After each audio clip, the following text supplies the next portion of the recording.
Hello guys, how you doing? I hope you're well, enjoying this amazing heat wave we're having at the moment and the dry trails, perfect for testing bikes. When I last spoke to you, I ran you through 5 things I liked about the new Fairlight Cycles Secan, which I've got here. And if you missed that video, you can see it linked in the top corner of this video here. So since that video, I've been riding the bike a ton. As you can see, it's still dirty. I haven't washed it in ages, just been lubing the chain. But let me know what you think of a dirty bike versus a clean bike. Should I go clean or should I leave it nice and dirty to show you how much I've been using it? Let me know what you think in the comment section below. So one of the key test events for this bike was the Grit Fest, which is a t-shirt I'm wearing for now. So Grit Fest is a brand new format, 2 days of riding, 130 kilometers in total, but the difference between that and say a dirty Reaver, which is point to point, is that you have time sections in the course. So you have the time section where you can really go flat out and you really kind of race as hard as you want, and in between you have the transition stages where you can ride at a steady pace. And I rode with a few friends and we had a really good time. You regroup at the end of the time sections and then bimble around, enjoy the amazing views in Mid Wales, enjoy the food stops and lots of banter, and it's really good fun event, really relaxed format. So if you want to find out more about it, I'll put a link in the description below so you can go and find out when it's on next year, because I recommend it and I'll definitely be there.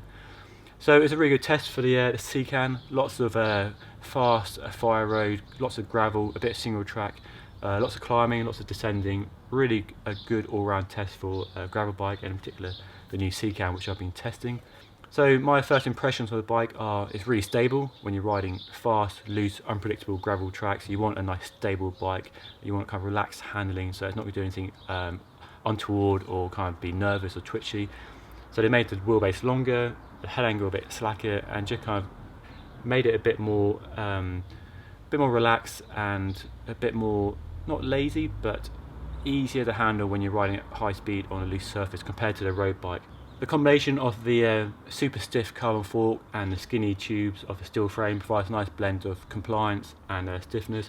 The front end is really kind of direct, the steering feels really connected to what's happening below the front tyre, and there's plenty of kind of give at the back. I wasn't that beaten up at all after 2 days of riding on gravel tracks. I mean, of course the big tyres helps a lot, but you still feel the kind of extra give in the frame compared to a super stiff carbon frame. It's the first time I've ridden a steel gravel bike. Most of the ones I've been riding have been aluminium or carbon, so to ride a steel bike I think has been really interesting. Really the only downside to a steel bike is the extra weight. It's a little bit heavier than an aluminium or a carbon bike, and there weren't any really steep climbs on the Grit Fest event, but where the grade does pick up, you can just feel the weight kind of working against you a little bit. But other than that, it was really smooth, really fast, really stable, and just really good fun to ride. I won't talk about the rest of the equipment. I'll go into that in more detail in another video. One thing I want to talk about is tyres and wheels, because one of the interesting things about this bike, and also gravel and adventure bikes in general, is that you have a wide choice of tyres you can fit. So I'll start off with another set of wheels I have here. So this is your typical gravel setup really. The 700C wheel, so a familiar wheel size, and it's fitted with the WTB Resolute 42mm wide tyre. As you can see, it's got quite a knobby tread pattern, so this is a really good choice for kind of primarily off-road use, especially in the winter in the mud, because these blocks will give you a lot of traction. You can put a faster rolling tyre on, like a Schwalbe G1 or a Panaracer Gravel King, which would be better for summer use and for kind of gravel where you want a faster rolling tread than this quite knobbly tread. So that's one option, and I've been running these tyres and wheels quite a bit. Nice spangly Hope hubs. The other option, because Fairlight kindly supplied a few wheels for me to try out, the other option is to go to a smaller wheel size. You might have heard a lot about 650B or 27.5, and this is what I have here, basically a mountain bike wheel set with a mountain bike Continental Race King 2.2.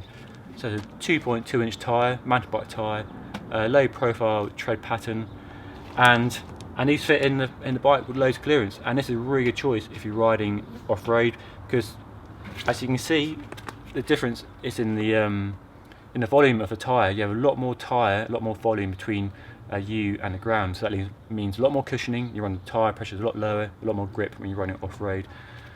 The downside to a bigger tyre is a bit more weight. But that's offset by a smaller wheel, which is a bit stiffer, so kind of it swings and roundabouts really. There's no best option. It depends on what sort of terrain you're riding and what sort of setup you prefer. And the third way, the most recent way I've been riding the bike, is with 650B wheels using brand new Hunt carbon fibre rims, save a bit of weight and increased stiffness. and these WTB byway tyres. So you might have heard a lot about WTB's Horizon tyres, and these are basically the same but with an extra kind of rugged shoulder knob, just to give you a bit more traction when you're leaning over in the corners.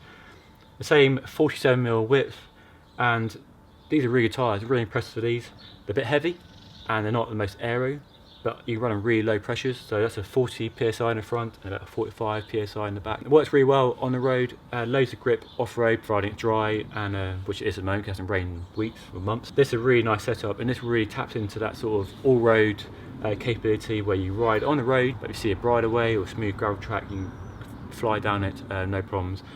Got the extra cushioning for the big volume tyres with a tubeless sealant in there, not going to puncture hopefully, so really good choice. So I've been testing the different wheels and tyres just to really just see how the bike handles. But what do you think of the current wheel size and tyre choice? Which would you run your bike with? Do you go skinny, knobbly, fat mountain bike, or smooth 650B? Let me know in the comment section below which way you go or what you're currently running your bike. So that's a quick update on where I'm at with the Fairlight Cycles Secan. So next time in this video I'll talk a bit more about the equipment, the Praxis chain set and the new Ultegra RX rear mech, and the 2x versus 1x debate as well. And I think my dog needs feeding because she's kind of getting in the shot a bit now, so probably a good time to end this video. Thanks for watching. Don't forget to like and subscribe to this video, and I'll see you in the next one.